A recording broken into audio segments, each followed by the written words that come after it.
That's great. All right. So out my comfort zone, y'all. All right. This is it. This is Career Post Podcast is in the new age now. This will be a lot of fun. Okay, meeting is now live streaming. Hey, everybody. This is Hayward Crawford, also known as a financial filmmaker. Welcome back to the Career Post Podcast. Pretty much your vital sign for career business from everyday go-getters like you. I am a financial coach, filmmaker, and content producer. And I help ordinary people create extraordinary finances and help ordinary people create extraordinary films. So part of my business, I am a licensed financial representative.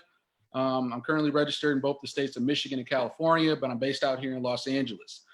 So if you ever need info on improving an area of your personal finances, or if you have a film or TV idea that you want to transform from concept to final product, DM me or reach out to me at my general contact info below. I personally answer all my direct messages and emails myself.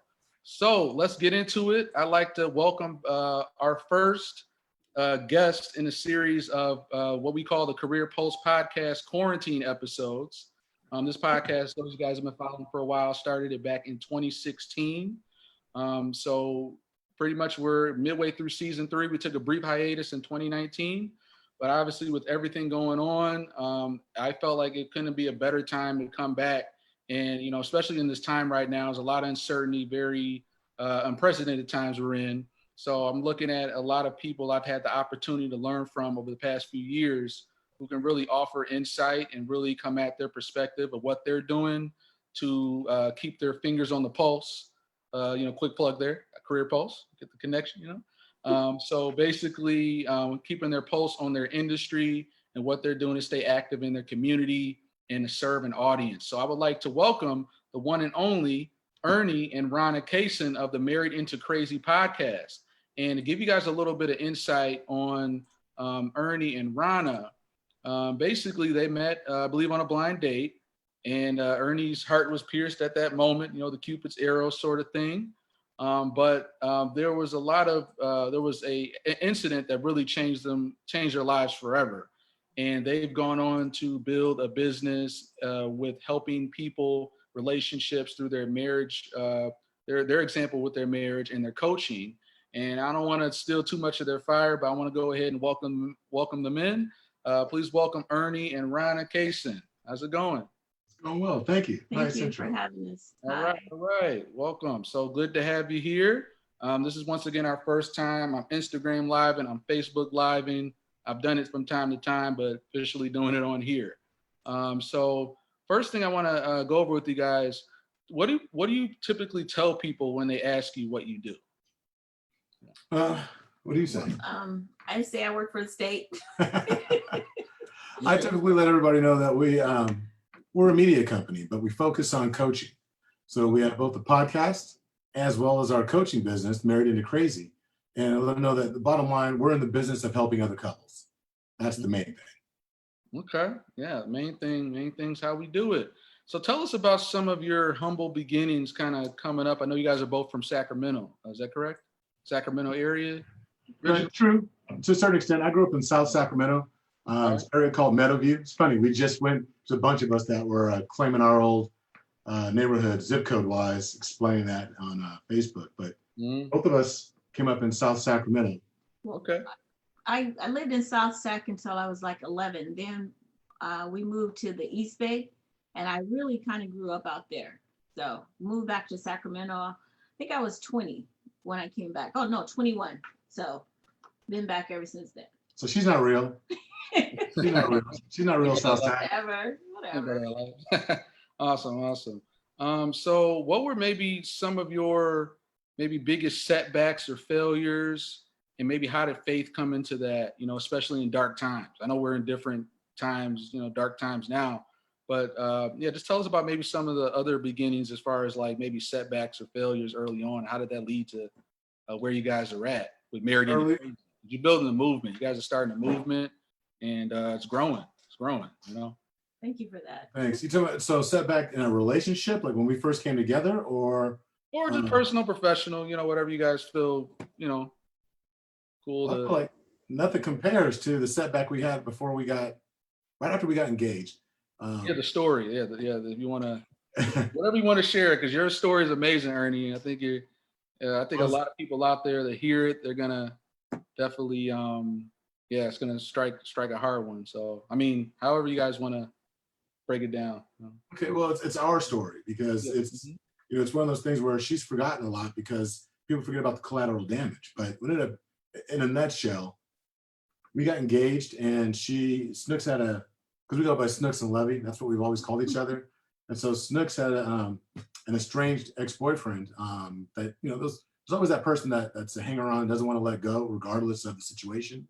Yeah. Well, we got engaged, and soon thereafter, he broke into her home, actually forced his way into her home while I was there, attacked her. Then he and I got into it, and then I ended up getting stabbed with an old school serrated steak knife. And it went through my heart. And you heard me, it's through my heart, not just stabbed in your chest. It went all the way through. So I had to have 2 open heart surgeries. And well, the first one, of course, was at UC Davis to save my life. While I was in recovery in ICU, I had an amazing nurse. Everyone's giving props to all the nurses and medical staff that are out there right now because of the pandemic. Yeah. I would not be alive right now. Of course, with the initial, cardiothoracic surgeon and all that, but it truly was a nurse that noticed that there was an anomaly with my recovery, and she could have got fired. She went over the attending cardiologist's head, went straight to the chief of cardiology at UC Davis at that time, back in 1996, and said, something's wrong, you need to do something about it. And so the guy overrode the attending cardiologist, ran a bunch of tests, and that's when they found out that the knife went all the way through, because as my heart was filling with blood in the chamber, it was shooting out the back of my heart. So they could have released me, and I could have done something as simple as walking up a flight of stairs, and my heart could have potentially exploded. It wasn't a matter of if, it was a matter of when. So I think, and that's before we got married. That was just a half. Awesome, man. That's wow, that's incredible. That's amazing that, God, thank God you're still here today, to share this story and go on to build this Married in a Crazy movement, which I wanted to break down. So tell us how you guys first stumbled upon podcasting and really the whole Married in a Crazy idea. The idea of Married in the Crazy kind of came from Lovey. We were at my aunt's, it was her wedding, they renewed their vows, and like about 6 or 7 of the guys were like in the bar area. They were kind of sitting down talking, whatever. And so Lovey kind of looked around, and he was like, dang, y'all, all of us here, except for one, which was my cousin, all of us here married into crazy, because they were kind of talking about their wives. And so it just kind of came organically from that. Everyone loved the whole, they married into crazy. I mean, their Into wives, her family. their wives, which is all my mom and my cousins and I, we're all crazy. So everyone just kind of gravitated towards that, and they liked it. So what Lovey did was, that Christmas, he had mugs made for all the guys, for about 5 of the guys. And they all said Married into Crazy. And we took a picture of ourselves with our husbands with our mugs. And it just kind of, went from there as far as that name. But our nephew actually was kind of the first person that was like, he goes, Annie, you guys should have a show. He always would say that. And I'm like, a show? He goes, yeah, because you guys are funny. And I'm like, okay, whatever. He was like, no, I'm serious. You guys should have a show. And the podcast kind of came from Lovey's idea. I didn't know anything about podcasting. So And I listened to podcasts going back to 2013, but fast forward to the summer of 2018, August 2018, Dr. Eric Thomas, E.T., the hip hop preacher, was doing a conference in San Francisco. It was Take Control, San Francisco. Oh yeah, okay. And I'd only heard of E.T. in May, so I'd only known of him maybe about 3 months. And I was starting to listen to their podcast, and I told Snooks, I was like, I'm thinking I want to talk to you about something. And she said, it's funny, I want to talk to you as well. And she's like, I think I want to go to this conference coming up in San Francisco. And I was like, well, that's what I want to talk to you about. I wanted to go to that conference. So we were like, okay, because we normally don't see eye to eye on those kinds of things. So we decided, well, let's just do it. And so we gave each other the speech. before we walked in. We're not buying nothing. Don't look Yeah, at break it down, anything. break it down. 'Cause there's some I got some single and married people. I'm part of the singles club as well. But I know break us down as far as like the speech, like the marriage speech. Oh, the marriage speech. The Break it marriage down. speech was, well, when we get there, okay, we agreed that we're gonna go to the conference. So it's kind of like that our parents used to tell us, now when you go in the store, don't look at nothing, we ain't buying nothing, don't ask for nothing. And that was kind of the thing. We're not buying merchandise, we're not joining no BU, whatever that is. We're not doing any of that I don't stuff. need a kit. I don't want a kit and tell me to bring 10 people. Amen. Amen. It was like, look, I don't care what they say. It's like when you go to those timeshare meetings. Look, I don't care how good it sounds. Exactly. We ain't buying nothing. We're not Timeshare is savage. So we're sitting there listening, and CJ's going in, and I'm like, there's a picture that they posted, and it's a picture, and for whatever reason, it captured me and the audience looking up, and ET is talking, and I had this look on my face like, I ain't buying it. And it was, everything he said was true. Everything he said was phenomenal.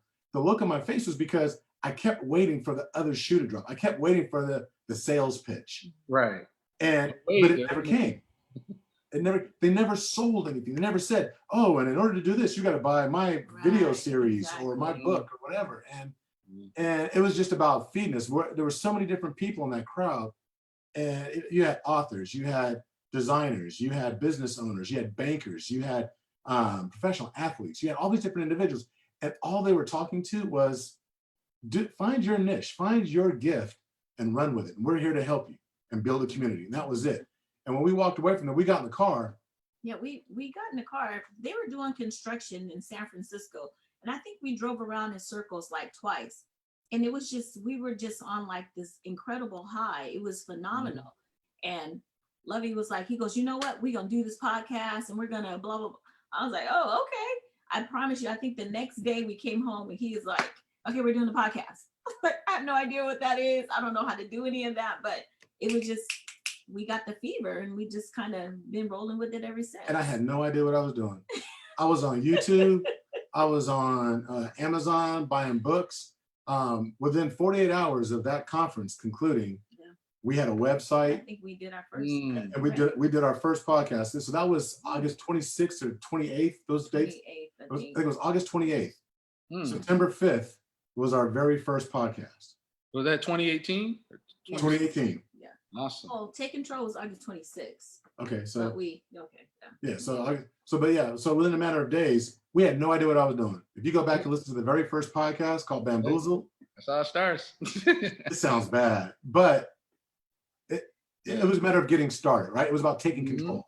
And so we owe ET and the BU community from there. And it just grew. That's how I met you and so many other individuals. Yeah, we'll touch more on Breathe University and Eric Thomas, the hip hop preacher. But yeah, I think that's really important, especially with right now. We're in a very uncertain time, but more than ever, people are starving for content and ways to engage. And I remember the first time I recorded the podcast, I drove to a relative's office in Oak Park, Southfield, Michigan.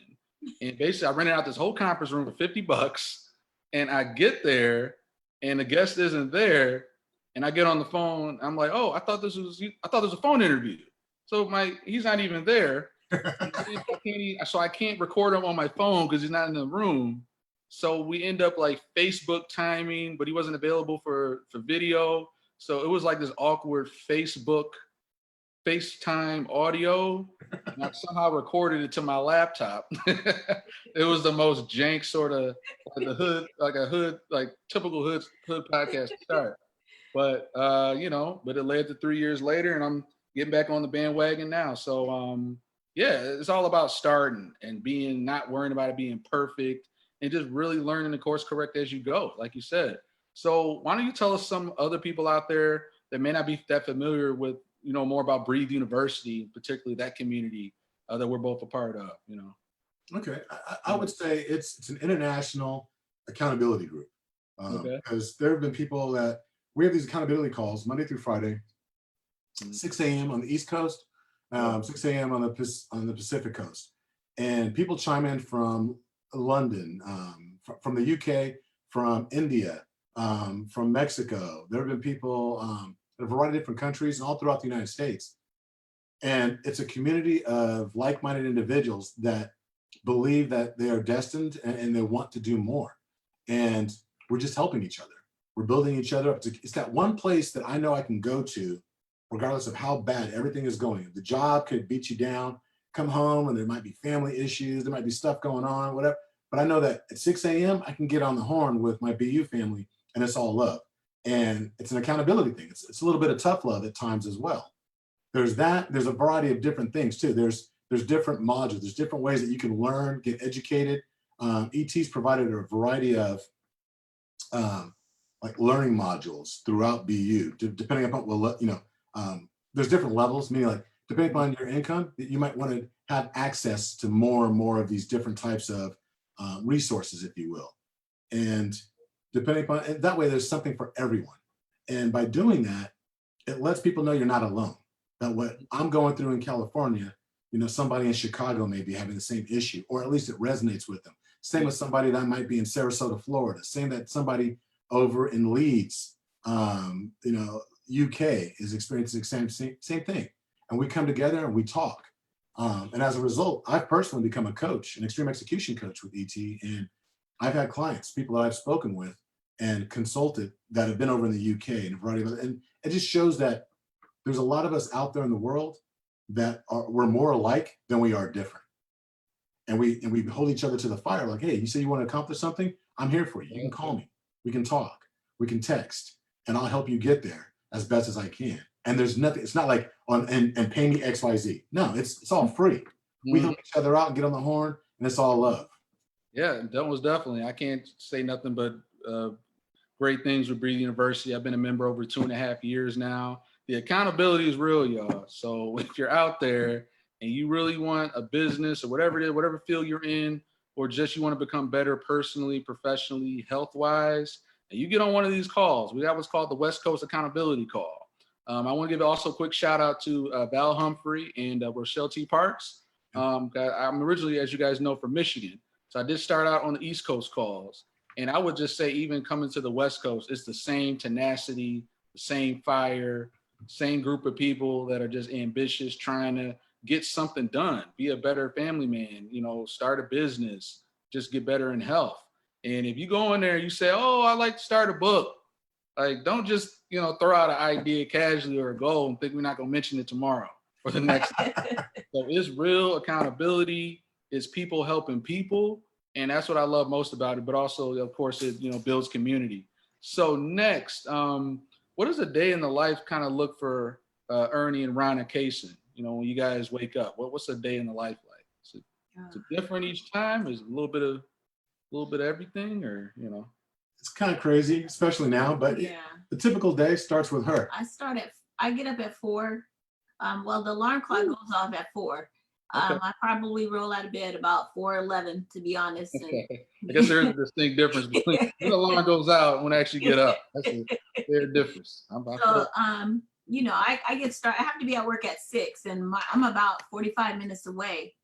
So get up and get dressed and stuff. Lovey, he gets up about 5. Before we go, we say our prayer. We pray every morning together before I leave, even when he's out, but he's working from home now. So then I go get my stuff, I get on the road, and I'm at work. To be honest with you, I don't think they do anything while I'm gone. I'm just gonna be honest. I think they kind of play around. I'm working hard, so. No. So when we pray, that's usually my wake up. So it's right around 5 a.m. She wakes me up and I'm still laying there like, okay, because I'm comatose when I sleep. I'm out in 5 minutes, and unless the SWAT team is kicking in the door, I don't hear a thing. Yeah. So she wakes me at 5, and we're holding hands and we pray. And then that's generally my clue to get up. And then I start my morning with a workout. I try and do a workout first thing in a fasted state. The ideal day is I'm finishing my workout right around 6 a.m. or I'm on the tail end of it. And that's when I jump on the accountability call for the West Coast for BU. And so there's times where they see me working out. There's other times where I finish the workout, just depends. And then from there, it's getting into the day. And then for me, it's now that I'm working from home, I got calls to make to specific accounts, checking on them, and just periodically, and we probably call each other 3-4 times a day. Yeah, I might email him because I'll have an idea about something, or I'll call him, whether depends on if he's busy or not. We'll be able to sit and chat. I get off about between 2 and 2:30. So when I come home, typically I jump on my homework because I'm still in school. Okay. But there are days where I'm so tired that I'm like, okay, I got to go take a nap. So I'll go to sleep for about 30 minutes. Rest child. Lay on Come down. back, and I'm pretty much in the office for the rest of the evening, getting on homework. If it's our record day, then we do our podcast, and Lovey will fix it up or do whatever he needs to do. We have dinner. I try to get a workout in as best as I can, but it really does depend. Everything kind of revolves around school right now in our house for us. He's very gracious in allowing me that time, unless he's really being a baby and he wants attention right this second, and I have to stop what I'm doing. And that happens often. No, but it's it sounds regimented, but what it is, it's intentional. Mm-hmm. We really have intention on what we're trying to spend our 168 hours every single week, and to make sure that we account it. Just like you zero balance your budget, or at least you try to. If you're budgeting at the end of the week, you know exactly where every dollar is going. We do the best we can at trying to determine and know and be intentional about where we spend our minutes every day. We're not perfect. It's not a military household, but it is one of those things where it's military. You just don't know when your number's going to come up. So I'm a firm believer in trying to live as much life as you possibly. Life is meant to be lived. I said that earlier this morning. We try and really get in there and do it. And then typically we go to bed between 10 and 11 o'clock, start that process all over again. Man, so just nonstop. I love it. Especially just another shout out to, once again, Breathe University. They have the West Coast accountability calls every weekday, Monday through Friday. Now, it was initially open to Breathe University members, but if you join the Breathe Fellowship with Eric Thomas Facebook group, you'll actually be granted free access to those accountability calls. It could change your life. It's definitely changed mine. All right, so moving forward. One more, few more questions. Tell me about some of your mentors, whether they're still living or past, and how they kind of molded you to become who you guys are. If you don't mind me asking, personal, professional. She wants me to go first.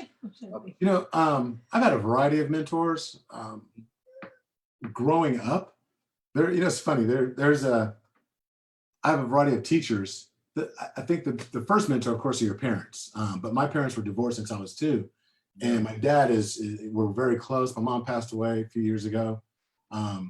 But the very first mentor I can think of is a guy by the name of Greg Orr. And his son was on national media not that long ago. He was a principal. I grew up with some of the family. But Greg Orr was my very first football coach. It was the first Black guy I ever saw wear cowboy boots. And he owned his insurance agency. He was super successful. Black cowboy. But he was my football coach, and he would line us up doing leg lifts. And he may not even remember this, but Coach Orr would walk across our stomachs as we're doing leg lifts. What? And in cowboy boots. And I want to say that's my first form of accountability, because he was just, I had never known what a real coach was. And to me, that's the first person I always think of, Mr. Greg Orr. And still alive, he's kicking it, and he's got a strong family. But the other one, though, is my Uncle Johnny. He passed away a number of years ago, but he was the first person in my life where I was like, he and my aunt, Christy, when they got married, they had this marriage that was just ideal to me. And, they had issues like everybody else. I mean, they talked, and, he would be like, shut up, Christy, just because my aunt likes to talk, and like me. And she would get back at him and they go back, but they had this love that when you were in their presence, you felt like anything was possible, and that's what true love was. And that's how we modeled. We even talked about it, when we first got together. It was about like, that's the kind of relationship we want, because that's not what was modeled by my parents, because they had multiple relationships, and as did Snook's parents. But my Uncle Johnny was a true mentor for me as far as this is what a husband is, and this is what a father does. My dad also was a good father, but I mean, just from like the whole package, my Uncle Johnny was the guy that, was soup to nuts, was that main mentor. All right, awesome. For me, it's always been my mom. My mom is that's the rock.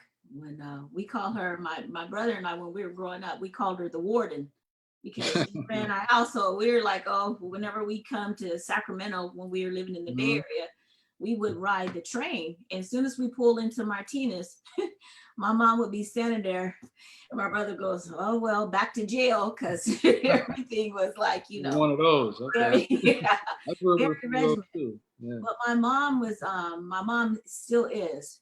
She will give you everything within her possession, but she expects, you to be a certain way or to act a certain way. She always tells me, you come from good stock.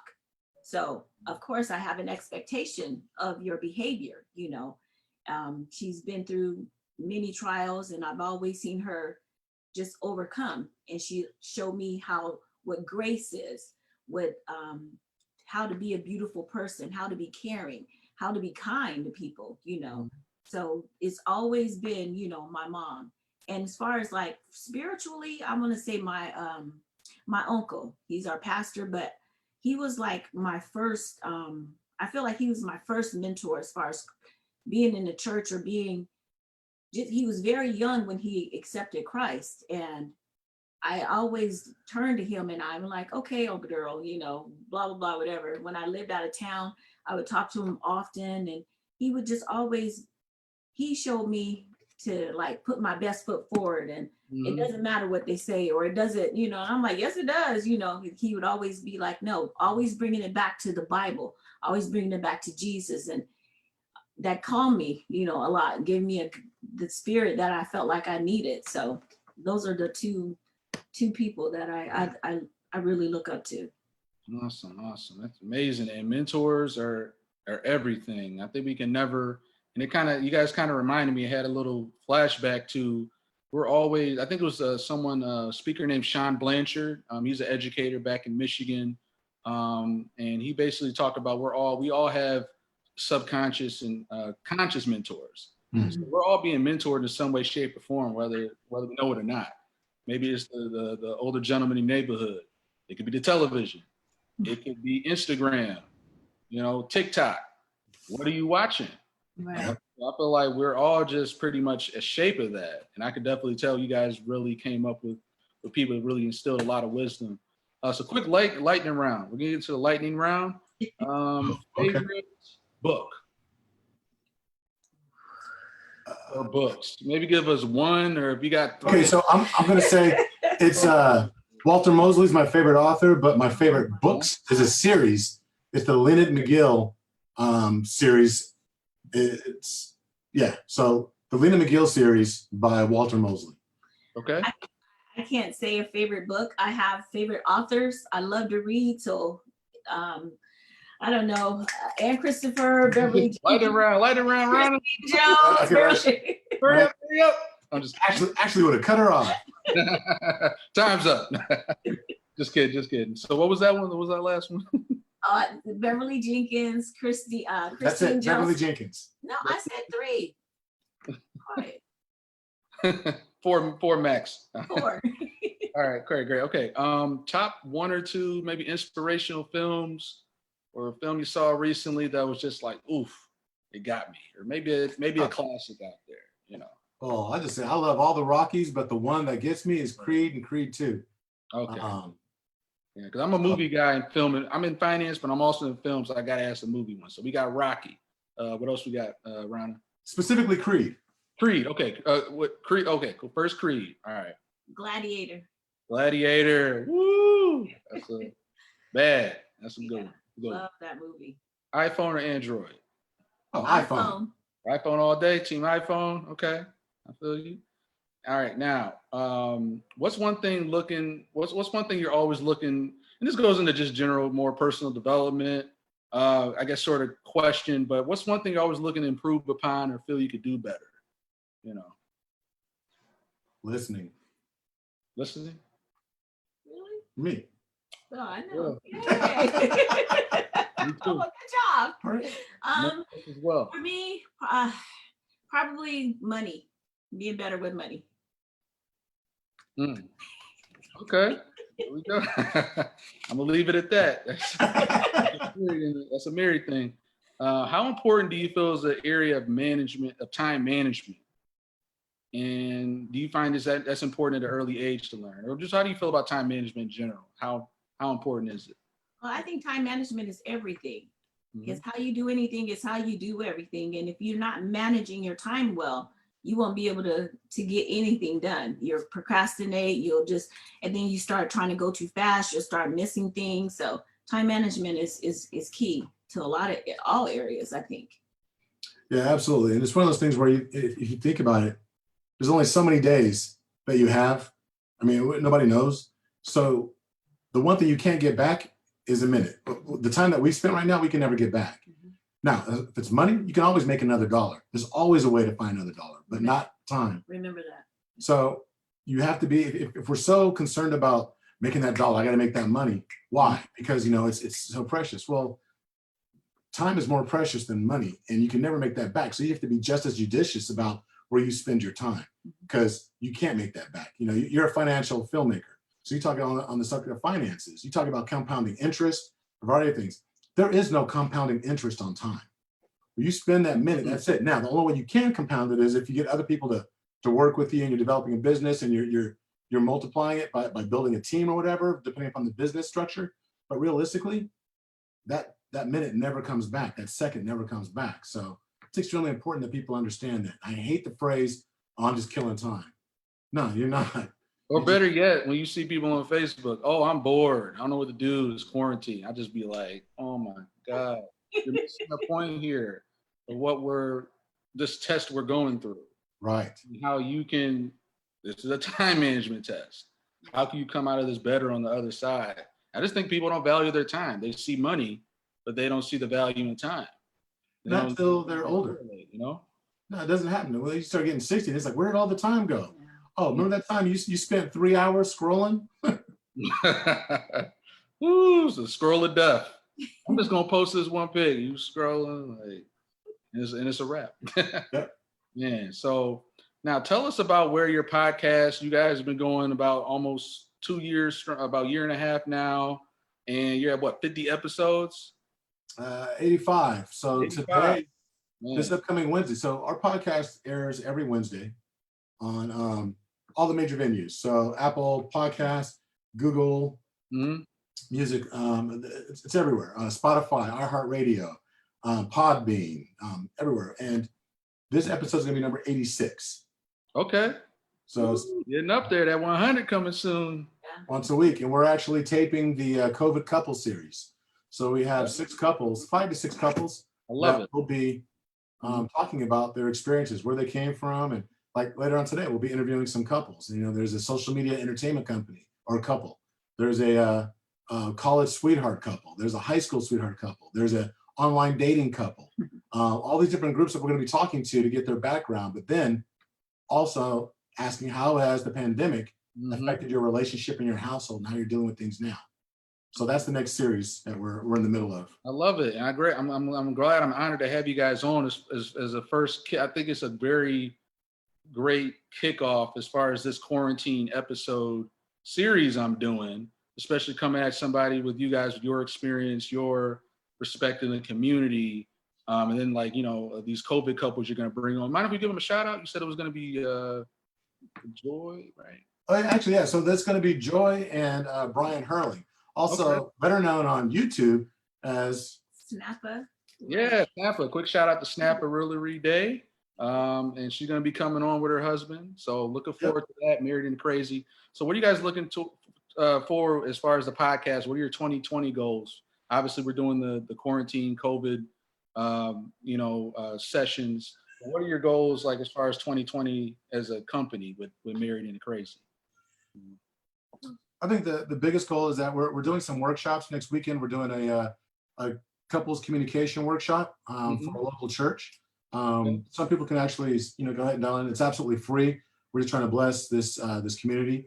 but we're going to do more workshops and working towards actually developing a small conference.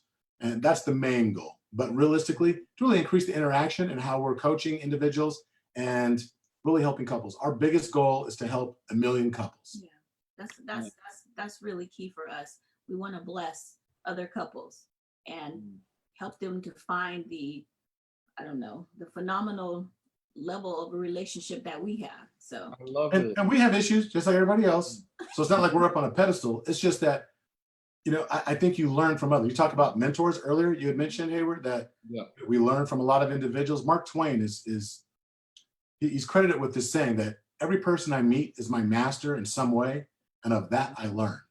And so we hope that our experiences, our trials and tribulations that we've gone through will prove to be some help someone else. to help another couple. And that's our main goal. And that's it, really. It's about 1 million couples. God saw fit for us to survive what we went through. And we truly believe that our purpose is to help 1 million couples kind of navigate the minefield that we call marriage sometimes. I love it. I love it. And I could just see the big vision that the God gave you as far as this $1 million couples. Like I literally see like eventually, like 10 years from now, you guys got like a brick and mortar podcast studio. And then like, instead of the big golden arches of an M, it's the M for Married into Crazy. And over 1 million couples served. We received that. We received that. That would be beautiful. Like by that time, I'll be part of that million. You know, I'll have to, oh yeah, you'll be the film producer. You'll be producing the show. Oh yeah, so I definitely will be in that group. So I'm just kind of speaking that into existence. I see the vision, and once again, it just goes into having vision, not just sight. So I see the vision, the movement, what you guys are creating, and I love it. And I plan to be one of your married couple clients as well one day. So now tell us a little bit about, obviously, you know, the big elephant in the room we've been kind of touching on, COVID-19, and how has it, obviously, it's been difficult for everyone, anywhere from if you're married with kids to you're single, alone in your apartment. Everybody's coping in their own way and finding different ways to, not only for those who may have lost someone, grieve, but it's like also we're grieving kind of like, I feel like it's healthy to sort of grieve for the way things used to be. I feel like it's healthy for us to acknowledge that, yeah, this sucks. I'm grateful I'm alive. I'm grateful my family is here. But I think it's healthy for us to at least maybe acknowledge that, yeah, it is unfortunate the situation we're in. We're grieving for how things used to be, and as well as people that may have lost somebody. So how has this COVID-19 sort of affected you guys, and what are some lessons you guys have learned along the way you can share with us? You know, I think for me, I'll say that I'm kind of still doing the same thing that I've been doing because I've been being essential on site. I'll put it that way, because I'm still going to my job, but it's affecting. I can see some attitudes sometimes with the family per se. You know, our youngest one especially, she's not used to being at home all the time, so. She's kind of like, okay, on some days I'm going crazy. On some days she's okay, you know, but overall for our household, it's kind of brought us a little bit closer because we're doing more stuff together that we used to do. We have more time now because we were very involved with volleyball. If it wasn't for COVID right now, I think we'd be in Reno this weekend. So, I mean, we were back to back. We were moving. So what it helped us do for our household, pretty much is slow down and kind of, I want to say, like you said, yeah, it makes you grieve for the life that you did have. But on the other hand, it helps us to be grateful that we are all still here. You know, we're still whole as a unit.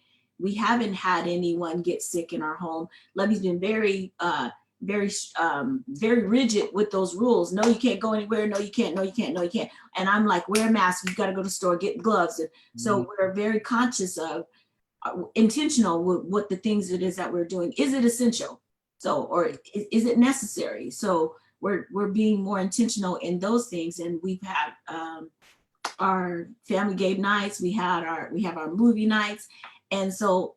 Lovey and I now have our own tradition of we have breakfast together on Saturdays because I'm out at 5 a.m. You can't get up and do anything Monday through Friday. So now since we're home, I get up, I make breakfast, we have breakfast together, we sit and we have a little devotional, and then we kind of go on, I won't say go our own separate ways because we're still in the house, but it's afforded us time to kind of reconnect too. Great perspective, because definitely everybody has their own ways as far as that goes. So obviously with that, you guys are finding ways to grow on a daily basis through just this learning process, like you had mentioned. So what's next for you? I know we hit on about the goal, serve 1 million couples. Is that the goal? 3 years, 5 years out? Is that How long it takes? No, I think the million couples, that's going to be, I'm looking more like that's 2020 goal, a million couples. Oh, I mean, because how you touch someone, it doesn't have to be like I have to see, like we're on the screen with you, we're making a connection. So we're going to connect with this million couples by the end of 2020. My goal, I should say our goal is, I'm looking at 10 million followers, 10 million couples. We're going to have conferences, it's going to be, it's a movement, like you said, and I received those words because so many people are looking for, how do I stay married with this, who I'm with. So. And I have to agree with that, because sometimes, it's just, we think about the direct touch, but a lot of times there's a lot of indirect influence that so many of us actually have. And it's a metric that we're not ever going to truly be able to judge. There's another coach that asked me, how are you going to actually count 1 million couples? And I don't know, but I do know that it's like a ripple. We want to be that pebble that's dropped in the middle of a lake, and then you see the reverberation across the lake. The reverberation of those 1 million couples. We just know that the only person that's truly going to know is God when it's all said and done. And when we are face to face with God and he says, you've run a good race, I want to be able to say, you know what, you touched several million couples, and thank you. Because well done. Come forth with a faithful servant. Absolutely. That's Absolutely. right. And that is the absolute goal. And however that happens, there's influence in a variety of ways. By us modeling how we live our lives as a couple, we do know that our daughters are going to get married. Our son is going to get married. And we hope and we pray that we've modeled the right way to do it, so that when they live their lives, that's 3 couples right there that we know that we influence. How many others? So it's just a matter of us being who we are, being genuine, being authentic, and just living our lives the way that we feel God has shown us to do that. Yeah, and I think the way in which, I guess the expectation, people think, oh, well, when you reach, you're going to help 1 million couples. It could just be something that someone remembered we said. Because I was in the store and there's someone who lived across the street from us. I saw her and she's like, how is the podcast? And I said, oh, it's going great. She's like, I love what you guys are doing. I think about you often. So, oh, that's a touch. That's a couple. Right. You know what I mean? There you go. You touch. The touch is right there. Exactly. And I'm like, oh, thank you. So Awesome. it can happen. This next question, I don't know, it's sort of a curveball. I'm not sure. Some people are for it, some people against it. What are your thoughts on looking back and changing a thing? And there's no right or wrong. Would you change anything looking back, or is it like, hey, the path I went down led me to where I'm at? I don't know. I just like throw that out there. I kind of take that approach because there have been times I'm like, oh, if I would have did this different. Oh, if I would have, but then I have to sit back and say, just kind of like you just said, I didn't do that, and that led me this way, or that helped me to be this, or someone had to see me struggle with this, or had to see me get over that. So I kind of think, I probably would leave some things the same.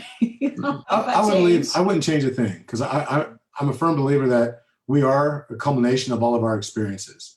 So what you see right now is an aggregate of everything that I've gone through: the stabbing, the joy, the trials, the tribulations, the triumphs, everything along the way. When I came out of high school, I was supposed to go play college football. I had a partial scholarship to go play out of state, and I chose not to. I decided I didn't love it. Just because I was good at something didn't mean that I was meant to do it. And I ended up enlisting in Air Force, traveling the world, and these other things. And my father was disappointed. He wasn't, I won't say he was disappointed. He had a different path in place for me. And he even said not that long ago that it's one of those things that he's glad I chose my own path. And he said that for me and my siblings as well. And I think people need to recognize that your path is your path. There is no, people are like, oh, you did the wrong thing, or you do whatever. No, whatever you did is forming who you are. And you need to forgive yourself, or at least recognize that my path isn't meant to go down the same way that somebody else did. Our paths are just as unique as our fingerprints. And so are there some things that I wish wouldn't have been as traumatic? Absolutely. Ooh, yeah. But would I change anything? Absolutely not. Awesome. Well said. Well said. So as we wrap up here, and I really appreciate this conversation. I couldn't ask for a better pair of guests to kick off this resurgence of the Career Pulse podcast, mid-season quarantine premiere. So where can our listeners, those that may already be following Married and the Crazy podcast, your following's been growing, where can those listeners, and then maybe some people tuning in from my Facebook, your Facebook, other people just hearing about Married and the Crazy for the first time, where can they go find out more about your events coming up, any updates like that? And, and then of course you mentioned the workshop. So okay, give us some of that information, Well, I would say the base of the pyramid, if you will, that the foundation of everything we do, you can find at marriedintocrazy.com. You go to the website, and on that website, you'll actually find our coaching page, where you can look to see where we do assessments, consultations, deep dives. We're working with couples and a select few individuals as well. On top of that, there's a tab on there for our podcast, where you're new to podcast, you can actually click on, if you're doing it from your phone, you can actually click on some of the icons there, and it'll take you to whatever you're using, whether it be Apple Podcasts, Spotify, iHeartRadio, Podbean, whatever. You can click there. You can also follow us on social media, on Instagram, as well as Facebook. And all you have to remember is that you too married into crazy. Everything is married into crazy. No escape. It's happening to all of us. That's going to happen. But you know what? People think, oh, that's a negative connotation. And Snooks and I, we like to remind everybody that crazy is an acronym. Compassionate. Mm-hmm. Oh, yeah. We'll break that acronym down for us. Compassionate, real, accountable, zealous, and yielding. There we go. Couldn't say it any better. So as we wrap up here, last question. Obviously, once again, it's a very uncertain time. We're coping in different ways. There's a glimmer of hope, though. And I think I want to kind of leave this podcast on, just tell me a little bit about legacy and what legacy means to you. And then once we get out of this thing and we get to back to whatever the new normal is, tell us how you guys want your legacy to be remembered. It's going to sound self-serving, but realistically, it's right there on our front page. As soon as you go to our website, marriedandcrazy.com, first thing you're going to see is a caricature of us, and then it says love, laughter, and overcoming adversity. And in this pandemic and with everything that we're going through, if you focus on love, laughter, and overcoming adversity together, I think that's a good legacy to leave. Because if I can teach my children how that regardless of what the situation is, regardless of what the environment is, that if you can actually operate from a position of love at all times, more times than not, be ready to laugh at yourself, be ready to have some humor and understand, don't take yourself too seriously, and understand that sometimes you just got to sit back and laugh at the absurdity of the things that are taking place in reality. And just know that adversity is part of the formula. There's always going to be some adverse event, but I'll tell you what, God does his best work in the midst of our adversity.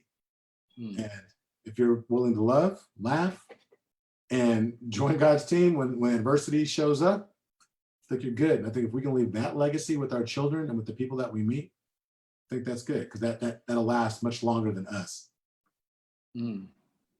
Yeah, awesome. So that's it, guys. Ernie and Ronna Cason from Married and the Crazy, thanks for joining us. Really appreciate it.